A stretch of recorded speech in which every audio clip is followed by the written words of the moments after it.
Yeah so ఇవాళ సాయి దుర్గ తేజ్ గారు వచ్చారు. సినిమా ఉషా పరిణయం లవ్కి సంబంధించిన సినిమా కాబట్టి ఆయనని క్వశ్చన్స్ అడగకుండా ఎలా పంపించేస్తాను చెప్పండి. ఏదో ఒకటి మధ్యలో ఇరికించడమే మన ప్లాన్ కాబట్టి so Usha Parinayam love is beautiful అన్న ట్యాగ్ లైన్తో వచ్చింది. సో బేసిక్గా మీ దృష్టిలో లవ్ అంటే ఏంటి?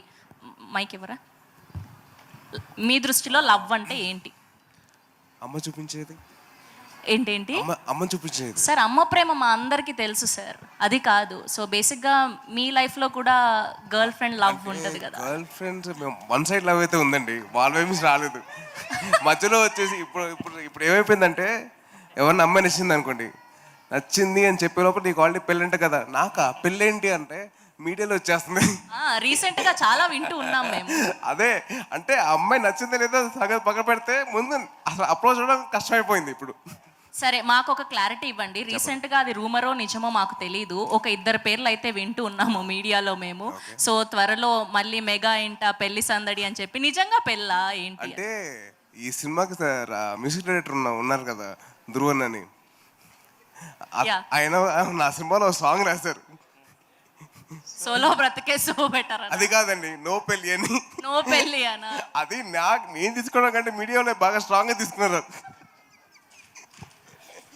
ఓకే, సో ఇంకొక క్వశ్చన్ ఏంటి అంటే, as a power star Pawan Kalyan గారి ఫ్యాన్స్గా మేమందరం ఒక క్వశ్చన్కి ఆన్సర్ తెలుసుకోవాలి అనుకుంటున్నాం. ఏంటి అంటే, మేము ఆన్ స్క్రీన్ ఆ 4 to 5 minutes వీడియో చూసాము ఆయన గెలిచాక. సో బిహైండ్ ద సీన్ మీరు విజిల్ వేసి ఎంత ఎంజాయ్ చేశారో అంత పదింతలు మేము ఎంజాయ్ చేశాము. సో కష్టంలే ఇప్పుడు కానీ. సో బిహైండ్ ద సీన్ ఏదైనా ఒక్క మెమొరీ షేర్ చేసుకోండి మాతో, ఆ రోజు ఏం జరిగింది అని. అంటే అది ఒకటే అండి, నేను విజిల్ వేసుకుంటూ లోపలికి వెళ్ళాను, విజిల్ వేసుకుంటూ బయటకు వచ్చాను, అదొకటి మాత్రం తెలుసు అండి. చిన్న పిల్లల్లాగా గంతులు వేసుకుంటూ. అంటే సింపుల్ అండి, అంటే ఆయన ఎత్తుకున్న వీడియో బయట పెట్టారు.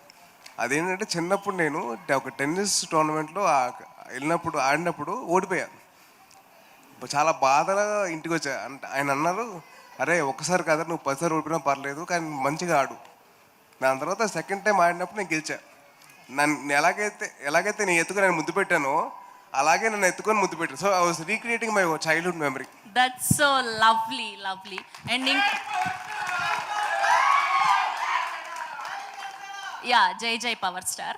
ఓకే, అండ్ నెక్స్ట్ క్వశ్చన్ ఏంటి అంటే, బేసిక్గా సాయి దుర్గ తేజ్ గారికి గర్ల్ ఫ్రెండ్ అవ్వాలి అంటే, ఆర్ఎల్స్ పెళ్లి చేసుకోవాలి అంటే అమ్మాయికి ఎలాంటి క్వాలిటీస్ ఉండాలి? ఒక 2 క్వాలిటీస్ చెప్పండి.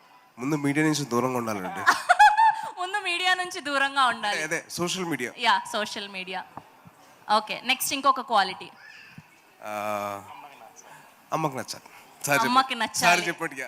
అది సార్ ఇంటెన్షన్, అది ఆఫ్ కోర్స్ అమ్మకి నచ్చాలి. అది నా ఇంటెన్షన్ కూడా అదేనండి. Okay, thank you. And last question, so Bhaskar గారి సినిమాల్లో మీకు నచ్చిన సినిమా ఏంటి? ఏదైనా డైలాగ్ ఒకటి.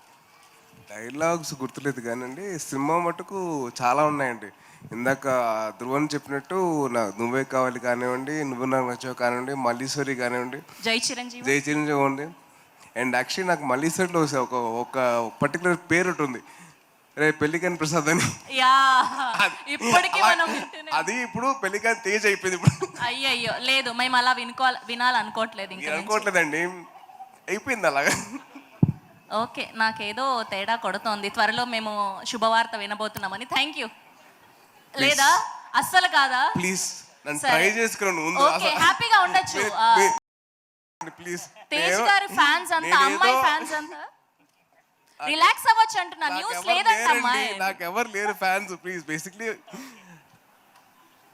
Okay okay, thank you so much.